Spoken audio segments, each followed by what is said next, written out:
वातावरण को शुद्ध बनाने के लिए पूर्व मेजर जनरल ने बैंकरमैन टेक्नोलॉजी की दी जानकारी। छात्र छात्राओं को जानकारी देते हुए पूर्व मेजर डॉक्टर श्रीपाल। बहसुमा में डीपीएम पब्लिक स्कूल में एक विशेष सभा का आयोजन किया गया, जिसमें बैंकरमैन टेक्नोलॉजी विषय पर आधारित एक ज्ञानवर्धक कार्यक्रम संपन्न हुआ। इस कार्यक्रम का मुख्य उद्देश्य विद्यार्थियों में पर्यावरण संरक्षण एवं वायु प्रदूषण नियंत्रण के प्रति जागरूकता बढ़ाना था। कार्यक्रम का शुभारंभ विद्यालय के सचिव जगदीश त्यागी, प्रधानाचार्य जिया जैदी तथा retired major general doctor Shripal द्वारा दीप प्रज्वलन और माल्यार्पण के साथ किया गया। जगदीश त्यागी ने मेजर डॉक्टर श्रीपाल का विद्यालय में भव्य स्वागत किया और अपने प्रेरक संबोधन में कहा कि प्रकृति हमारी सबसे बड़ी पूंजी है। इसका संरक्षण ही आने वाली पीढ़ियों के उज्जवल भविष्य की गारंटी है।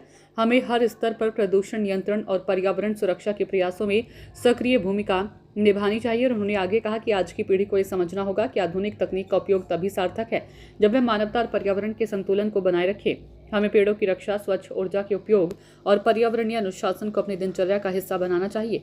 विद्यालय सदैव ऐसे कार्यक्रमों के माध्यम से विद्यार्थियों में जागरूकता, जिम्मेदारी और सकारात्मक सोच विकसित करने का कार्य करता रहेगा।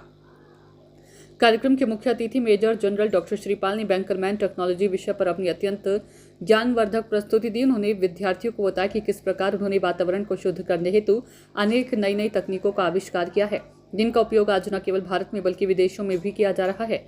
उन्होंने विद्यालय के सेमिनार हॉल में प्रोजेक्टर प्रस्तुति के माध्यम से विद्यार्थियों को विस्तार पूर्वक जानकारी दी कि इन आधुनिक तकनीकों के द्वारा हम वायु प्रदूषण जैसी गंभीर समस्या का समाधान किस प्रकार कर सकते हैं।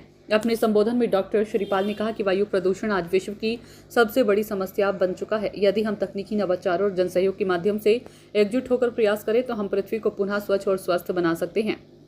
विद्यालय के सभी शिक्षकगण एवं प्रबंधन समिति ने कार्यक्रम को सफल बनाने में सक्रिय भूमिका निभाई। विद्यार्थियों ने major general doctor Shripal Singh से अनेक नवीन जानकारियां प्राप्त की और तकनीकी नवाचारों के प्रति गहरी रुचि प्रदर्शित की। यह कार्यक्रम न केवल ज्ञानवर्धक रहा बल्कि विद्यार्थियों में पर्यावरण संरक्षण के प्रति गहरी जागरूकता भी उत्पन्न हुई। पूर्व मेजर डॉक्टर श्रीपाल ने कहा कि टेक्नोलॉजी देश में फैल रही रासायनिक हवाओं से बचाएगी और पर्यावरण को स्वच्छ बनाएगी। और 2200 ज्यादा दूर नहीं है, अगली दो पीढ़ियां, दो भी नहीं है तो हम तो जिंदा रह जाएंगे। जो आप लोग स्टूडेंट बैठे मेरे सामने ये भी जिंदा रह जाएंगे, लेकिन आपसे अगले से अगली वाली पीढ़ी का कोई गारंटी नहीं है। इसलिए हाहाकार मचा है दुनिया में। सब कह रहे हैं ग्लोबल वार्मिंग को खत्म करो, क्लाइमेट चेंज को खत्म करो। इसीलिए आज मैं यहाँ पर लेक्चर देने आया हूँ, इसके बारे में बताऊँ। तो सबसे पहले तो समझना जरूरी है इसका कॉन्सेप्ट। एजुकेशन नहीं है, लोगों को अवेयरनेस नहीं है। और सबसे पहले अवेयरनेस कैसे जाएगी? आप लोगों के थ्रू, नई जनरेशन बैठी सामने, स्टूडेंट्स के थ्रू। आप समझिए सबसे पहले तो इसको।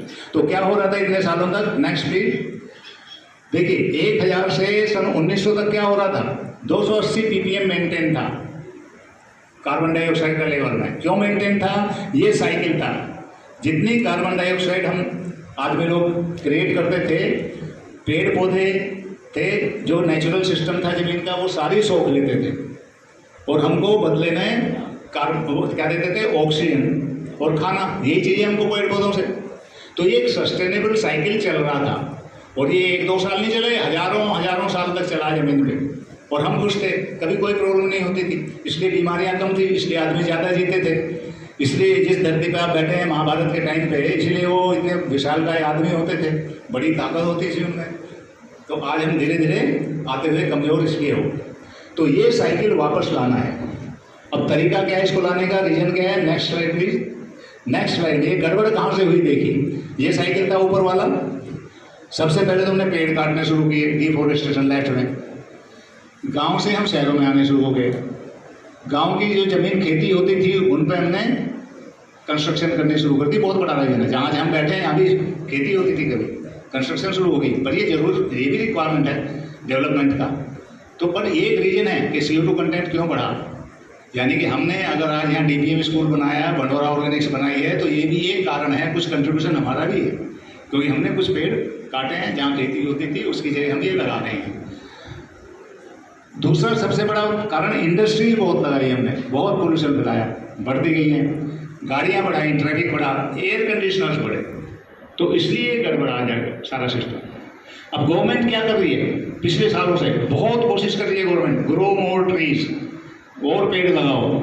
ग्रीन बिल्डिंग ला रही है, non conventional energy, solar energy, CNG, electric vehicle, hydrogen, ethanol based oil, ये सब कर रही है गवर्नमेंट। किस लिए? ताकि उत्सर्जन कम हो, कार्बन डाइऑक्साइड कम निकले। और ये इफेक्टिव हो रही है, कम निकल रही है। लेकिन प्रॉब्लम ये हो रही है कि जितना ये कम कर रहे हैं उससे ज़्यादा हमारी पॉपुलेशन बढ़ जाती है, इसलिए वो नलीफाई हो जाता है। इसलिए जो बढ़ता हुआ ग्राफ है ये रुक पा नहीं रहा है। ठीक है, इसको रोकने का सिर्फ एक ही तरीका बचा है। ये तरीके नहीं कामयाब होंगे, इन तरीकों को चालू रखना है आपको।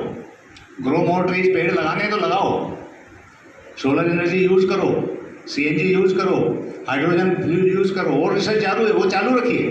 पर ये सफिशिएंट नहीं होंगे। ये करने के बावजूद भी आपकी ग्लोबल वार्मिंग और क्लाइमेट चेंज की समस्या बरकरार रहेगी। तो only solution is what I am giving, Bunkerman technology. अब ये बंकरमैन टेक्नोलॉजी करती क्या है? ये जो फालतू का पोल्यूशन है हवा में, चाहे वो CO2 है, कार्बन डाइऑक्साइड है, कार्बन मोनोऑक्साइड है, सल्फर डाइऑक्साइड, बाकी कई टाइप की गैसेज हैं हवा में, उन सबको हमारे सिस्टम सोखते हैं। हम ऐसा सिस्टम लगाते हैं कि वो फिल्टर करके इस हवा को सारे पोल्यूशन सोख लेते हैं। और जब ये पोल्यूशन सोख लेते हैं, फिल्टर चल रहे हैं हमारे 1 साल के बाद हम नए फिल्टर लगा देते हैं। पुराना फिल्टर आता है आपके बाजू वाली फैक्ट्री में, बंडोरा ऑर्गेनिक्स कॉम्प्लेक्स में, और यहाँ पे हम उस पोल्यूशन से जो हमने हवा से कैच किया है उसकी हम मिनरल रिच ऑर्गेनिक मैन्योर बना रहे हैं। दिखलाना बेटा, ये खाद आपके यहीं बन रही है, ये है मिनरल रिच ऑर्गेनिक मैन्योर। ठीक है, ये खाद बन रही है आपके नेक्स्ट डोर। कल प्रिंसिपल साहब ले जा रहे हैं शायद आपको घुमाने, आप देखिए कैसे ये खाद बनती है। तो ये खाद किससे बन रही है? सबसे पहले तो ऑर्गेनिक केंचुए की खाद है ये, जो एग्रीकल्चर वेस्ट है उससे बना रहे हैं, या और कंपोस्ट खाद है। उनमें होती है NPK, नाइट्रोजन, फॉस्फोरस, कैल्शियम, ये पोटेशियम, ये कल बताया जाएगा। लेकिन पेड़ पौधों को ग्रोथ के लिए और भी मिनरल्स की जरूरत पड़ती है।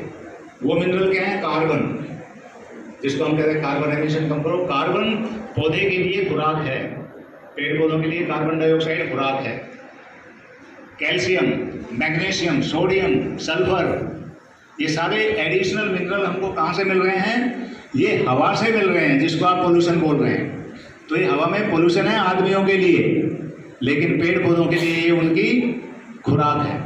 तो हमने इस पोल्यूशन को हवा से कैच करके हम क्या कर रहे हैं? फैक्ट्री में ला रहे हैं और इस खाद में कन्वर्ट कर रहे हैं। ये खाद किसानों को बिक रही है और किसान इसको इस्तेमाल करेंगे खेती में। क्या होगा? पेड़ पौधों की उर्वरक क्षमता बढ़ेगी, प्रोडक्शन बढ़ेगा, ज़्यादा हवा मिलेगी, ज़्यादा ऑक्सीजन मिलेगी, ज़्यादा खाना मिलेगा।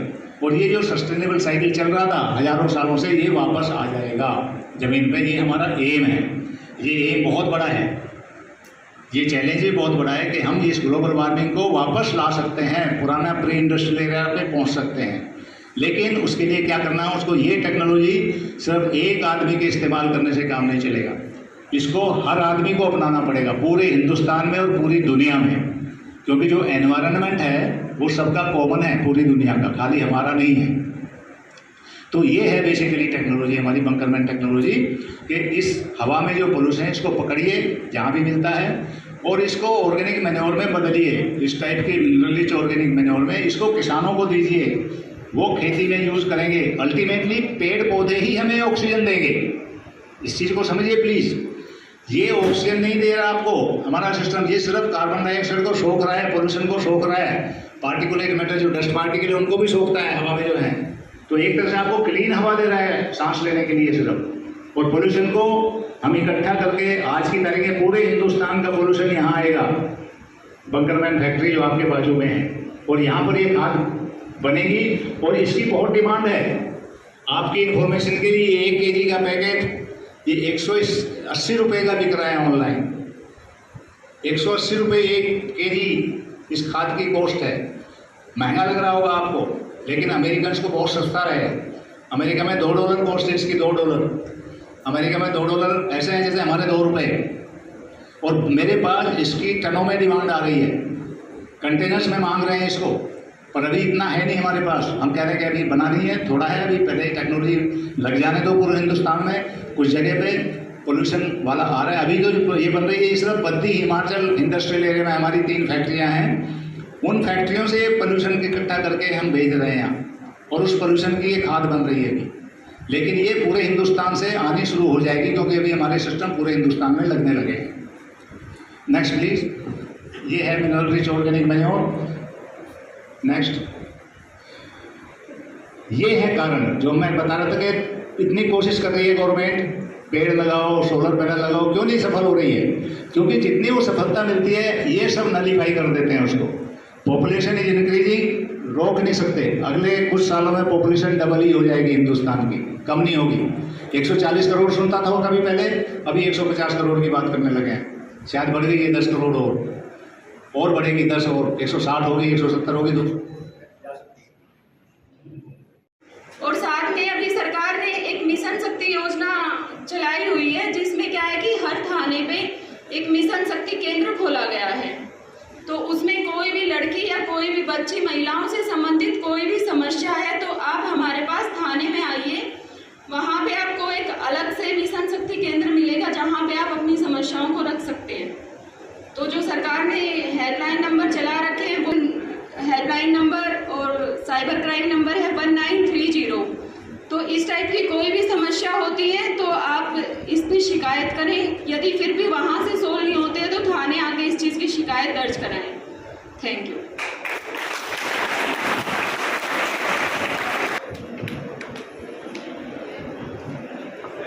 परम आदरणीय मेजर जनरल श्रीपाल जी,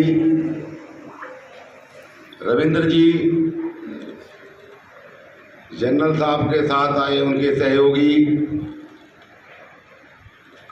थाना बैतूमा से उपस्थित सब इंस्पेक्टर प्रमोद जी, कोमल जी, उनके साथी लोग, डीपीएम स्कूल के सभी सम्मानित टीचर्स, पत्रकार बंधु, प्रदुमन जी, मेरे प्यारे छात्र छात्राओं, आप और हम बहुत सौभाग्यशाली हैं कि आज हमें हमारे देश के महान साइंटिस्ट को सुनने का अवसर मिला है। उनके द्वारा जो जानकारी आपको दी गई है वो अद्भुत है। इस देश में 2 साइंटिस्ट बहुत फेमस हैं जिन्होंने इस देश के लिए अद्भुत योगदान दिया है। प्रथम है श्रीमान APJ अब्दुल कलाम साहब, जिनका सरनेम है मिसाइल मैन, और दूसरे हैं मेजर जनरल श्रीपाल जी, जिनका सरनेम बंकर मैन है। और उससे भी ज्यादा खुशी की बात यह है कि हम इन्हीं के परिवार के हैं। हमारे परिवार के ही कोई व्यक्ति इस देश दुनिया में इस क्षेत्र का नाम रोशन कर रहे हैं, इससे बड़ी गर्व की बात हमारे लिए कोई नहीं हो सकती। इस ग्रामीण पृष्ठभूमि में पले पढ़े और आगे बढ़े इन जैसे व्यक्तित्व से आपको, हमको, सबको प्रेरणा लेकर आगे बढ़ना चाहिए। प्यारे बच्चों, कोई भी काम मुश्किल नहीं है, कुछ भी प्राप्त करना मुश्किल नहीं है। जरूरत एक जिद पैदा करने की है। जब आपके अंदर जिद पैदा हो जाएगी कि मुझे ये पाना ही है, तो निश्चित रूप से परमपिता परमेश्वर आपकी मदद करते हैं और आपको वो चीज अचीव कराने में अपनी कृपा बरसाते हैं और अल्टीमेटली आपको वो चीज मिल जाती है। वो पोस्ट आपको मिल जाएगी, वो टारगेट आप अचीव कर पाएंगे जिसको आप लेकर चलेंगे, जिसका आप सपना देखेंगे। जरूरत ईमानदारी से मेहनत करने की है और अपने अंदर जिद पैदा करने की है कि मुझे ये पाना है। मैं जनरल साहब का बहुत बहुत हृदय की गहराइयों से आभार व्यक्त करता हूं कि अपने बहुमूल्य समय में से आपके लिए, हमारे लिए उन्होंने इतना समय दिया। मैं चाहता हूं ईश्वर उनको दीर्घायु करे कि ताकि समय समय पर आकर हम लोगों का और इस देश का वो मार्गदर्शन कर सके, उनका आशीर्वाद हम सबको प्राप्त होता रहे। मैं धन्यवाद देता हूं हमारे पुलिस अधिकारियों का, जिन्होंने साइबर क्राइम के बारे में, महिला सशक्तिकरण के बारे में आप लोगों को जानकारी दी। उनकी जानकारी को गंभीरता से लेना मेरे बच्चों। कोई फोटो, कोई फालतू का लिंक ऑन नहीं करना। यदि मोबाइल का इसका यूज करना है इंटरनेट का, तो केवल अपनी पढ़ाई के लिए करना, और वो भी बहुत सोच समझ कर लिमिट दायरे में। आजकल उल्टे सीधे मैसेज आने के ये तरीके हैं, इनसे आप सबको बच के रहना है। सबसे अच्छा ज्ञान इन पुस्तकों से, इन बुक से प्राप्त होता है, आप इनसे प्राप्त करिए। किसी टॉपिक पे आपको कुछ समझ नहीं आता, अपने टीचर से बात करिए। इंटरनेट का चक्कर जितना कम से कम हो उतना यूज करिए। इन्हीं शब्दों के साथ आप सबको बहुत बहुत धन्यवाद देता हूँ, बहुत बहुत बधाई देता हूँ, अपनी वाणी को विराम देता हूँ। वंदे मातरम बोलने का मन था, लेकिन अब समय और हो गया है। एक तो भारत माता की जय बोल दो, ताकि जनरल साहब को लगे कि उनके बच्चे भी उतने ही देशभक्त हैं जितने आप हैं। भारत माता की, भारत माता की, वंदे वंदे, जय हिंद।